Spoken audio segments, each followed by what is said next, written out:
What do I want to do? Be a plumber.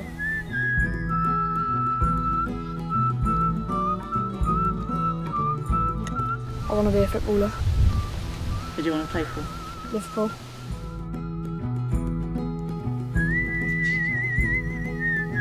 I don't know, I would like to be a fireman or like a football coach or something like that.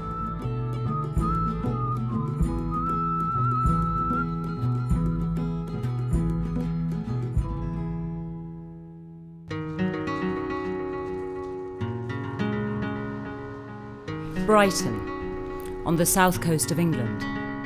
It has been chosen to pilot the government's new initiative, Every Child Matters.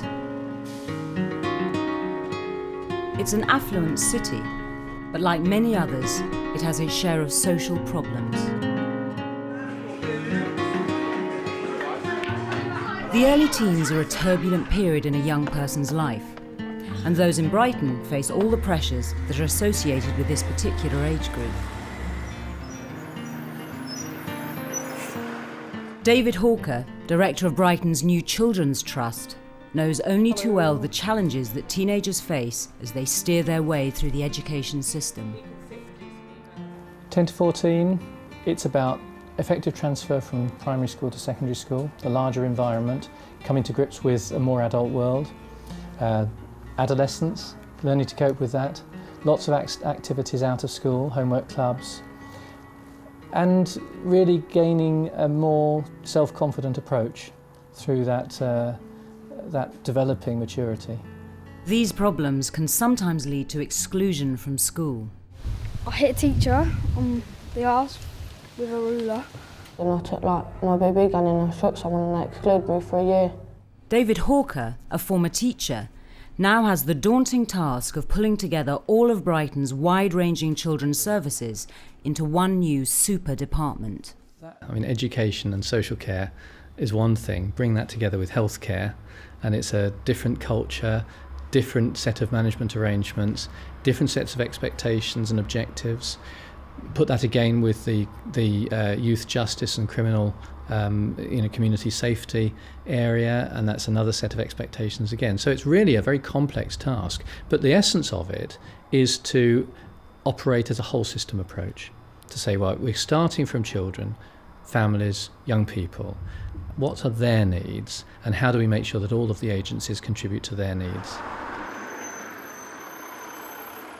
Patcham, on the outskirts of Brighton, is where 14-year-old Daryl lives with his mum and dog Charlie. He is typical of many children who fall through the cracks in the system. Daryl was a very different child. I knew from the moment he was born, before he could walk or crawl, he could climb. He smashed everything in sight. He didn't care. He set fire to a bunk bed with his brother in it. Used to stamp on his brother's head, really, really nastily.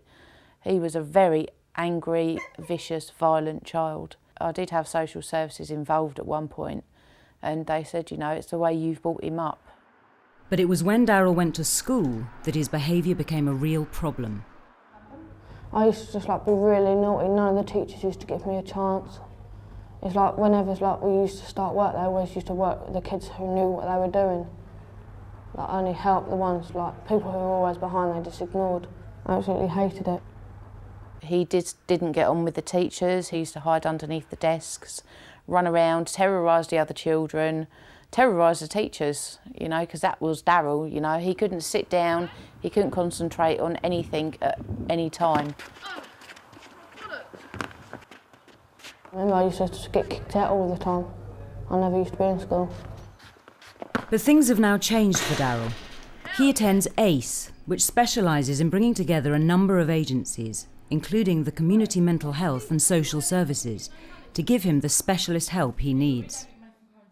But it doesn't sound like the hitcher actually wants any money, Daryl. Well, then it's a big then, isn't it?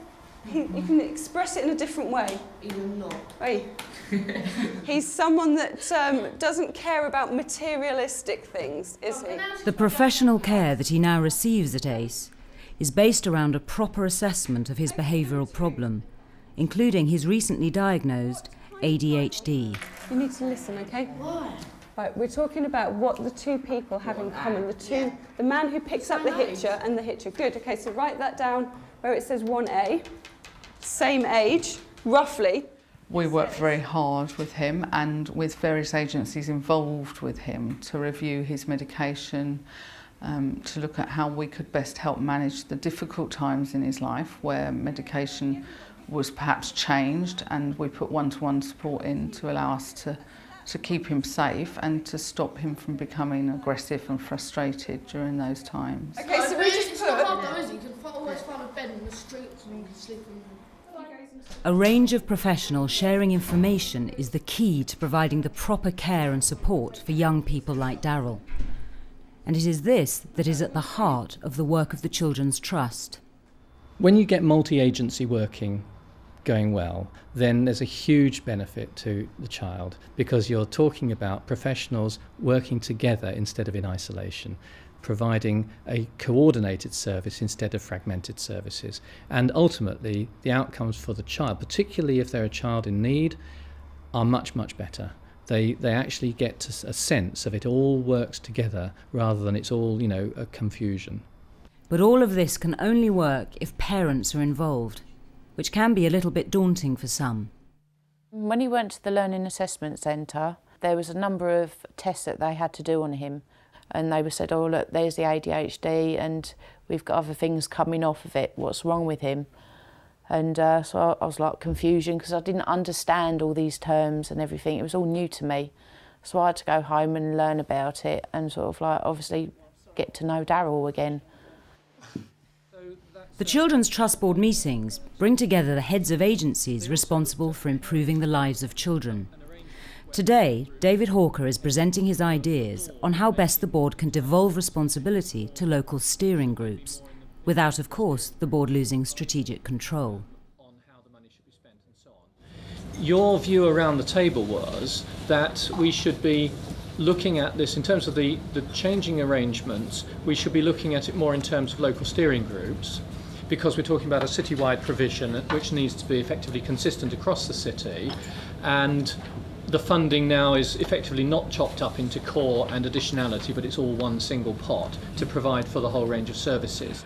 And I think it may also be worth just thinking through, and officers advising us, as to what some of the likely conflicts might be between steering groups wanting X to happen and indeed deciding on some things, which they are unable to do, and what the board wants to. And, have we got a mechanism for resolving those conflicts? I absolutely agree. I mean, it could be unwieldy. And whenever you're setting up a big system like this and you're trying to do everything, there's going to be lots of different interests within it.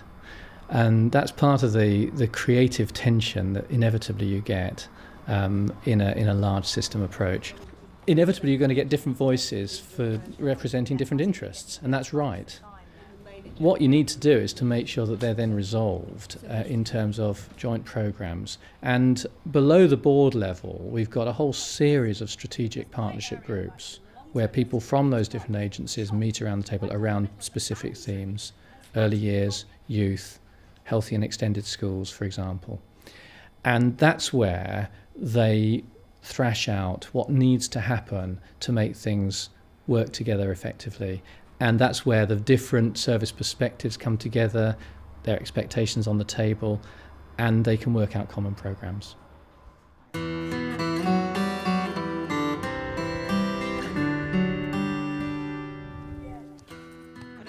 These important local initiatives are starting to happen. Particular help is being given to those youngsters who have real attendance problems at school. Tom is 13 years old. After several exclusions, he rarely turns up at school. What do I want to do?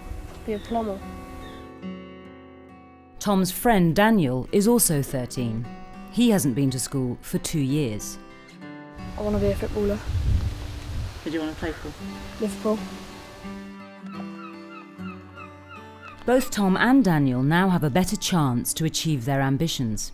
They now attend the new Bridge to Attendance scheme, called B2A. It's a multi-agency project developed in response to the closure of the local school.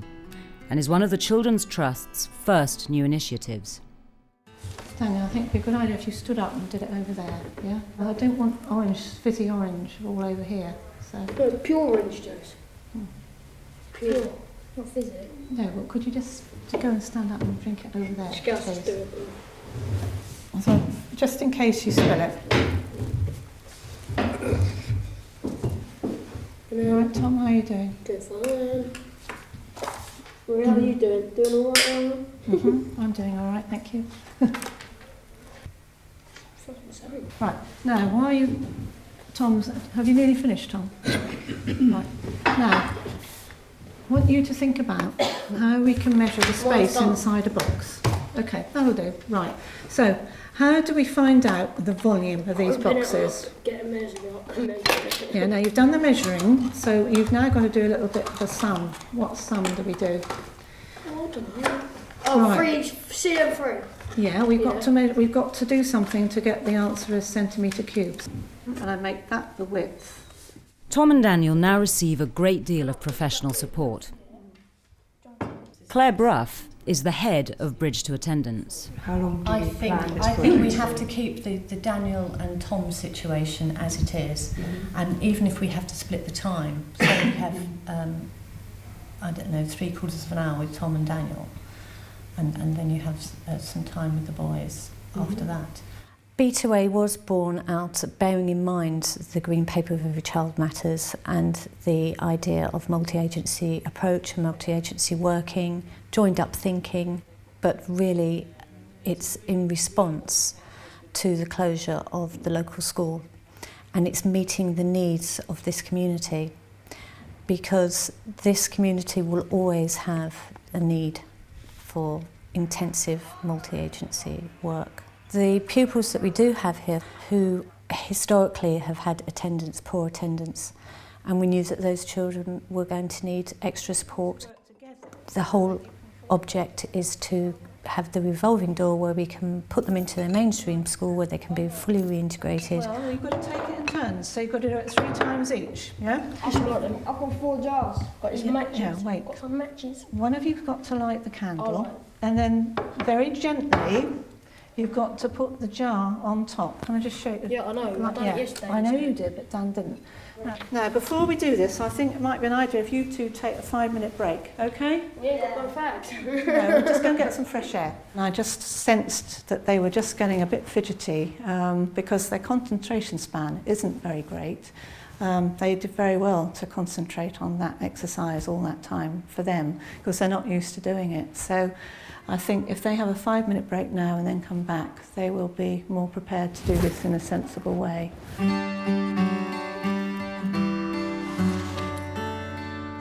I was 12 and a half when I first started getting into trouble with teachers. I hit a teacher on the arse with a ruler. I tipped paint on the teacher's head because some of the teachers were annoying. They used to tell me what to do. I don't like being told what to do. One person who knows Daniel and Tom well is Phil Magson. He used to be assistant principal at their previous school before it closed down. He now works with the B2A team, checking to see the students are okay on a daily basis. I've worked in the area for 18 years, and so I've been through everything that the students have been through and some of their families. And one of the issues that I believe is very, very sort of paramount is that it's their lack of self-confidence. They actually don't believe that they can actually succeed and achieve in another environment. You can have a drink of water. Yeah, we need to get back to work, because you already missed a lot of your lesson time, Daniel. You missed an hour.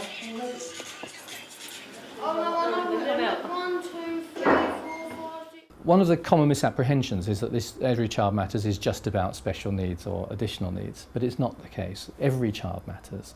Mainstream schools are as much involved in it as special schools are. And it's about making sure that every child achieves their potential through personalised learning, personalised approaches, the ability to express themselves, to make relationships, to access services, youth work, and the rest of it. So that's all Every Child Matters. But the Children's Trust isn't just concerned with children who live difficult lives. It has to deliver an educational service to all children in the city. And there are plans to consult on turning one of the schools, Falmer School, into an academy. David Hawker is visiting the principal, Stuart McLaughlin, at Falmer, a mainstream school. It is developing its new status as a full-service extended school, forging even closer links with the community. Nationally, a couple of the unions have got fairly firm ideas about the rights and wrongs of the academy programme. I say, well, look, that's as maybe, but actually we're not. We're here to do the right things by the kids, and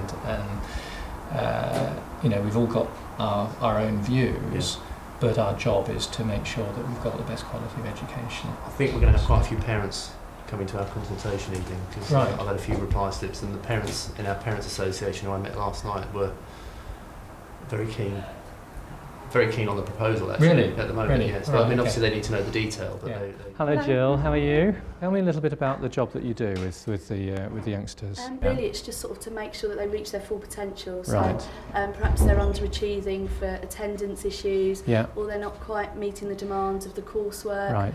or they can't quite cope with exams. So really, Yeah. we just offer Yeah. whatever support is specific for that child. I mean, that is really impressive, actually, to the difference that it makes to the results that you get and the individual attention. absolutely, I think it's the individual attention. Like all other educational establishments, schools like Falmer have to adhere to the information sharing principles of the Common Assessment Framework, or CAF. Perhaps agencies that we weren't working with in the past have now come on board and are working alongside the school. And certainly the work we're doing as a full service extended school wouldn't have happened if it hadn't been for Every Child Matters.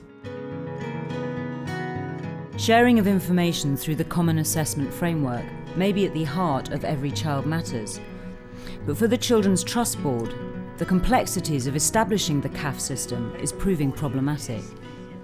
I'm looking at page 59 of the report, where we talk about the Common Assessment Framework support worker is a temporary post during the process when everything goes electronic. But then what happens? Does a support worker just float away, and kind of what happens then? The CAF support worker role is partly simply to fulfil a function that we can't fulfil at the moment without an electronic solution, and that is the practitioner being able to find out whether a CAF's been done, and that's absolutely crucial to the effectiveness of it, because otherwise you get a number of reports on the same child. So it's about there needing to be a person for them to get into contact with. That whole role could be taken on by an electronic system so that you can find out who else is involved and whether a CAF's been done, and then going through the practitioner processes. One of the big issues around Every Child Matters is how we share information with other professionals. There's a kind of bottom line that if a child is at risk, then you've jolly well got to share the information about that child and their needs. But inevitably there is a whole range of issues about consent, about sensitivity, about confidentiality, which need very careful working through between the agencies and in consultation with the young people and their parents themselves. So information sharing is a very complex issue. There are some very clear principles involved, and we've got to translate those principles into clear protocols and practice. Your name on that paper. Kate Wood is a Senko at Falmer School. Like when I have a joke in it, and then I'll get into trouble. Right. Because did you know why I sent you out to do that by yourself? Yeah. Because you would go into blow, weren't you? We could see that coming. And I thought there were other people in there that would also be affected by that, which is why I asked you to go into the other room to do it. And you did great. You showed us what you can do in maths by doing that.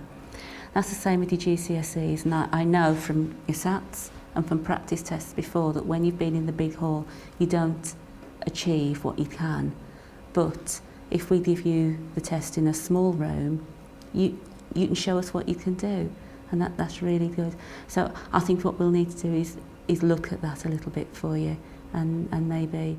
She works closely with pupils, coordinating the specialist help that they need. I think, in all honesty, that at this school we've always used the holistic approach that Every Child Matters is based on. And so for us, it's probably formalised that philosophy. So it has actually led to more paperwork for us, in that we now have to write everything down, which we probably should have been doing anyway. But in terms of a very busy department, we all know the children very well, and we would tend to pass information around. We now have to make sure that everything is written down and we keep very clear records. It certainly highlights the need for more admin support, and it highlights the need for probably for more staff, because the more people that are involved in writing things down, you need more people on the ground working with children, because that's not something we'd want to take away. I mean, I think there's an awful lot in Every Child Matters which people will say, I've always been doing this. And in one sense that's true. You know, any teacher who came into teaching wanted to make sure that children develop their full potential. Every Child Matters isn't about additional bureaucracy, it's about linking things together. And I would hate it if all that people saw was you're going to have meetings with lots of other professionals and you're going to have to do much more paperwork. That's not what it's about at all. What it's about is actually working much more effectively with children and young people, and much more effectively on their behalf. Of course that involves meeting with other professionals, but we need to find ways of doing that which are as streamlined as possible, which get straight to the young people's needs themselves. And I think if you do it right, it actually does reduce the amount of paperwork, because you bring it all together in one place. You're not sort of spewing it out here, there and everywhere. So I think, you know, well managed, it's actually much better, both for teachers and for the children. Hello everyone, my name's Daniel and I'm 13 years old. For Daniel, the help and support he now receives is starting to make a difference. At his youth club awards evening, it is an opportunity to show off to his friends and those working with him.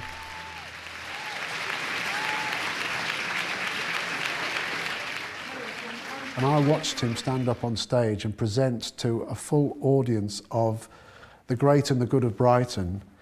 And I was just absolutely astounded that through a different way of working with him, he'd actually achieved that and got confidence, and seen that he had got skills and abilities that would be recognised by, you know, to some extent, people that count. I'd like to introduce the Chair of Trustees, Phil Doyle, to say a few words about the Crew Club. Thank you.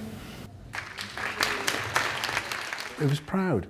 He was very proud of what he did, and there was a lot of people looking, and I looked around, there was a lot of people from outside, and I was one in particular who was very proud of what he was doing up on stage. The Youth Forum started in June this year, and over 100 Crew Club members voted for the 11 young people now elected as part of the forum.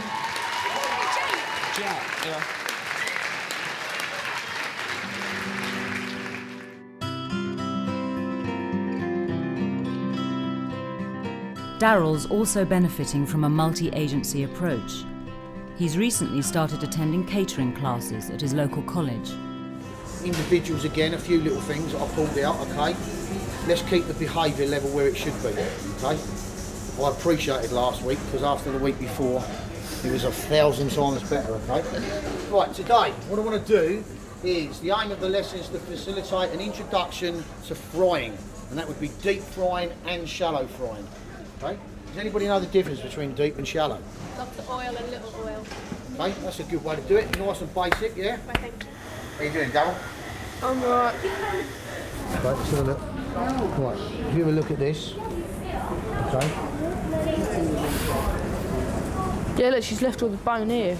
Right, look, you've still left quite a bit of meat on there, and that's what I wanted you to take off, okay?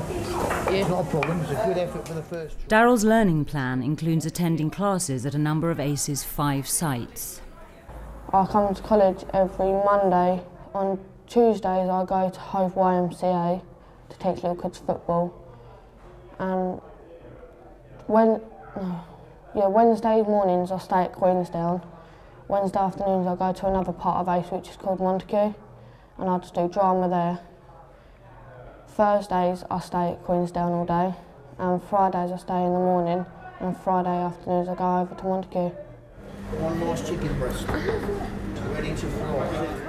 Daryl is a very changed young man. He's very confident.